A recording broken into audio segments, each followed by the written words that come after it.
அஸ்ஸலாமு அலைக்கும் friends, welcome to my channel. இன்றைக்கி நம்ம சேனலில் என்ன ரெசிபி பார்க்க போகிறோன்னா, புடலங்காய் வச்சு ஒரு பொரியல் செய்ய போகிறோம். இது எப்படி நம்ம ரொம்ப டேஸ்ட்டாக செய்யலாம்னு சொல்லி இந்த வீடியோவில் பார்க்கலாம். வாங்க வீடியோக்குள்ளே போகலாம். அதுக்கு முன்னாடி நம்ம சேனலை சப்ஸ்கிரைப் பண்ணாதவங்க சப்ஸ்கிரைப் பண்ணிக்கோங்க. உங்கள் ஃப்ரெண்ட்ஸுக்கும் மறக்காமல் ஷேர் பண்ணிடுங்க.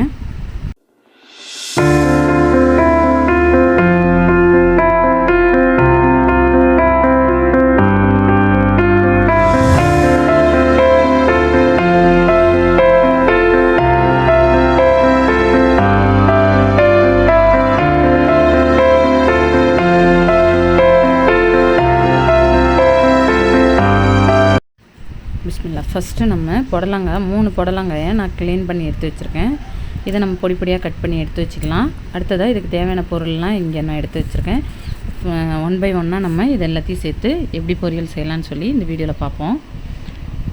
ஃபஸ்ட்டு ஹீட்டான ஒரு கடாயில் ஒரு 3 டேபிள் ஸ்பூன் அளவுக்கு ஆயில் சேர்த்து ஹீட் பண்ணிவிட்டு 1 டேபிள் ஸ்பூன் அளவுக்கு கடுகு சேர்த்து பொரித்து எடுத்துக்கோங்க. அடுத்ததாக 1 டேபிள் ஸ்பூன் அளவுக்கு சீரகம், ஒரு 1/2 டேபிள் ஸ்பூன் அளவுக்கு உளுந்து, ஒரு டேபிள் ஸ்பூன் அளவுக்கு கடலைப்பருப்பு, இது எல்லாத்தையும் ஒன்றா சேர்த்து வறுத்து எடுத்துக்கோங்க. இது கூட ஒரு 3 பச்சை மிளகாய் நான் சேர்த்துருக்கேன். இது எல்லாத்தையும் நல்லா லோ ஃப்ளேமில் வச்சு பொன்னிறம் அளவுக்கு வறுத்துட்டு, இது கூட கொஞ்சமாக கருவேப்பிலை, நறுக்கி எடுத்து வச்சுருக்கிற ஒரு பெரிய சைஸ் வெங்காயம், இது எல்லாத்தையும் நல்லா கண்ணாடி பதத்துக்கு நல்லா எண்ணெயோடு நல்லா மிக்ஸ் பண்ணி வதக்கி எடுத்து வச்சுக்கோங்க. இப்போது இந்த ஸ்டேஜில் நான் குட்டி குட்டியாக கட் பண்ணி வச்சுருக்க புடலங்காயை இது எல்லாத்தையும் ஒன்றா சேர்த்து நம்ம இப்போ வேக வைக்க போகிறோம். பாருங்கள், ஒன்றோட ஒன்று நல்லா மிக்ஸ் ஆகிற அளவுக்கு நல்லா சேர்த்து கிளறி விட்டுருங்க. நல்லா கிளறினா தான் அது எல்லா பொருளோட கன்சிஸ்டன்சியும் ஒன்றா சேர்ந்து நல்ல ஒரு டேஸ்ட் கொடுக்கும்.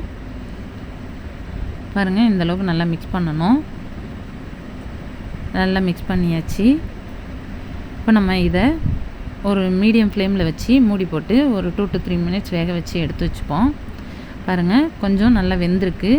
ஒரு பாதி வேக்காடு வெந்ததுக்கப்புறமா இது இன்னொரு தடவை நல்லா மிக்ஸ் பண்ணி விட்டுருங்க. இது ஃபுல்லாக வேகக்கூடாது. ஃபஸ்ட்டு நம்ம ஒரு ஆஃப் பாயில் வெந்ததுக்கப்புறமா இதில் கொஞ்சமாக நம்ம உப்பு சேர்த்துப்போம். உப்பு உங்களுக்கு தேவைக்கேற்ற மாதிரி நீங்கள் சேர்த்துக்கோங்க.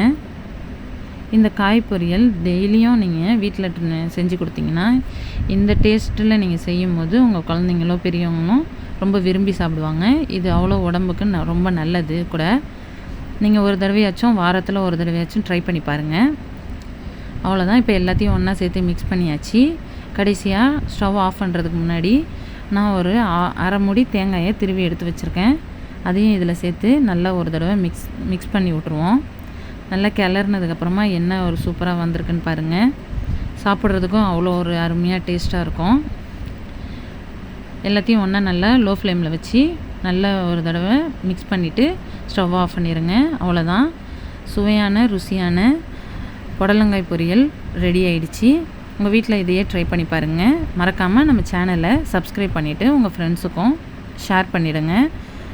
எல்லா புகழும் இறைவனுக்கே. நன்றி.